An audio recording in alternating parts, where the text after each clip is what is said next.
Fire and rescue. Hi, there's a fire at M's Hub Restaurant on 11th Street in the Old Market. Do you see flames? Yes, big flames. Yes. All right, we're on our way.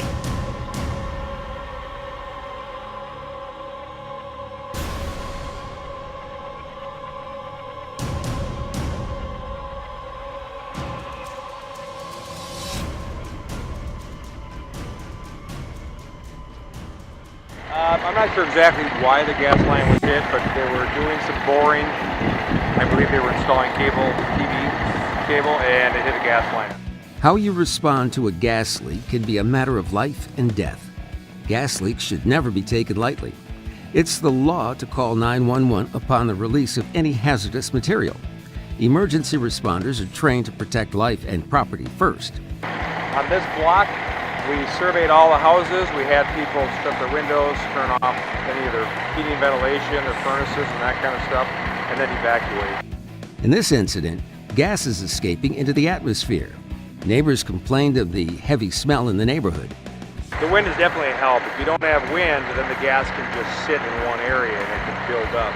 With the wind, it helps to dissipate it. First responders are also equipped with gas sensing equipment and will check buildings for gas levels. The firemen were knocking on our door saying we had to evacuate the premises and the block area. And if we have anywhere near a level that we would consider to be dangerous, it's time for us to evacuate that building. So five of the buildings in this area met those conditions. Certainly not a risk that we're willing to take with anybody's property or lives. One of the first ways to detect a leak is by the sound. You may also see a vapor.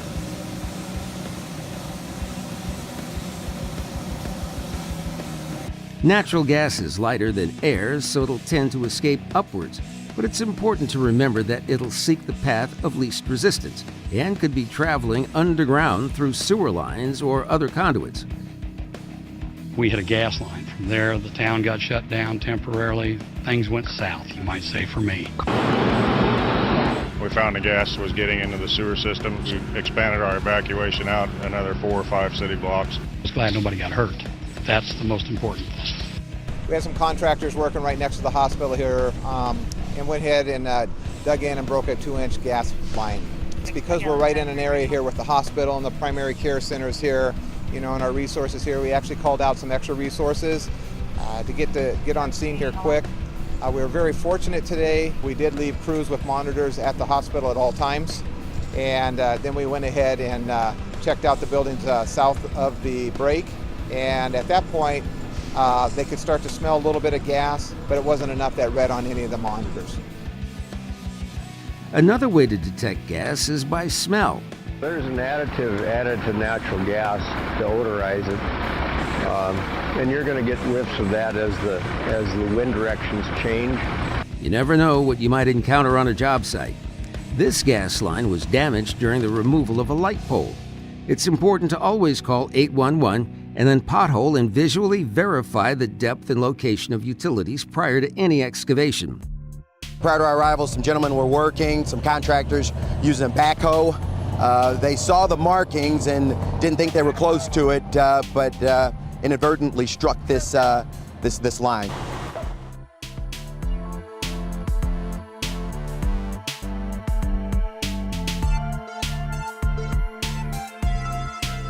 Any gas leak or vapor buildup is potentially combustible. Extinguish any open flames and avoid anything that could cause a spark.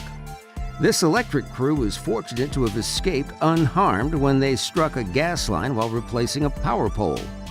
One positive to a gas line fire is that as long as it's not causing harm to a structure or other nearby assets, you at least know the gas is being consumed and not accumulating. The gas fire damaged a downtown shop. Demolition crews believed they knew where the gas line was located and thought it was shut off, but did not notify the gas company in advance of their work to mark out locations and shut off service. There was a second gas line that was damaged during the demolition and was instantly ignited by workers using cutting torches. In this case, there were no injuries, and a quick response by the fire department is credited for saving the downtown business district. Give us a call, we'll come out, we'll check it out. We have all the tools to manage this type of stuff. You call us out, let us determine what's a hazard and what isn't.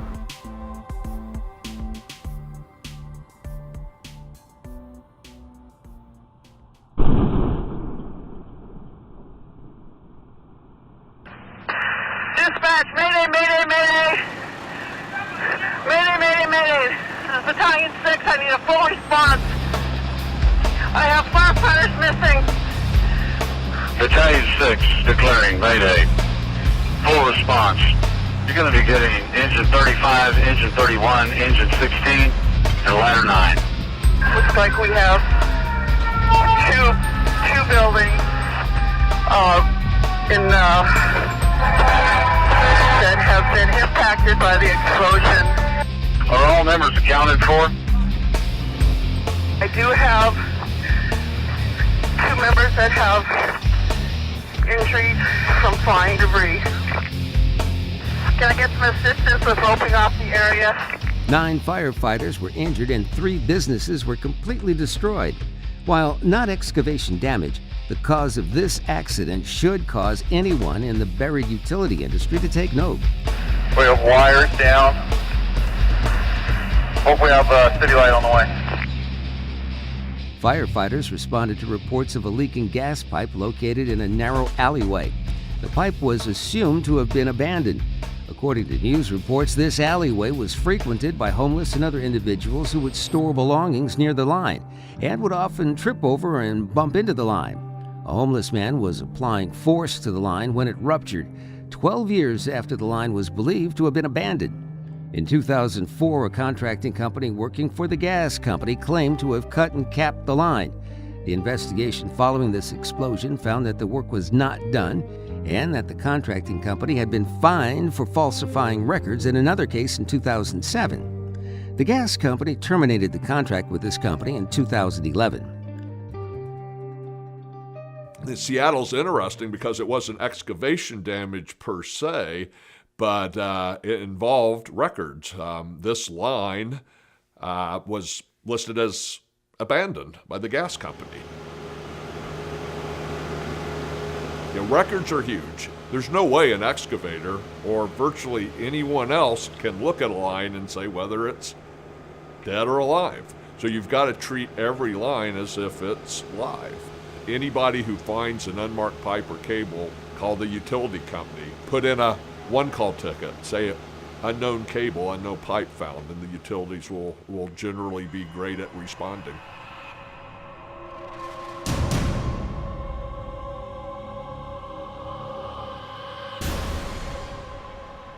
The crew that initially damaged the gas line was a crew operating a horizontal boring machine to install a fiber optic conduit. The utilities at the accident site had been marked 3 or 4 weeks before the fateful excavation work began. The contractors, knowing that state law requires marks to be no more than 10 days old, called for a refresh several days prior to their excavation. All utilities came out and remarked their lines, with the exception of the gas service. The gas company says they responded to a request with a cell phone call to a boring contractor representative, who said the new markings weren't needed. The state fire marshal stated in the draft of their incident report that the gas service line was not marked. However, the gas company contends that they did in fact mark the gas line correctly the first time. At the time of this video, the incident is still under investigation.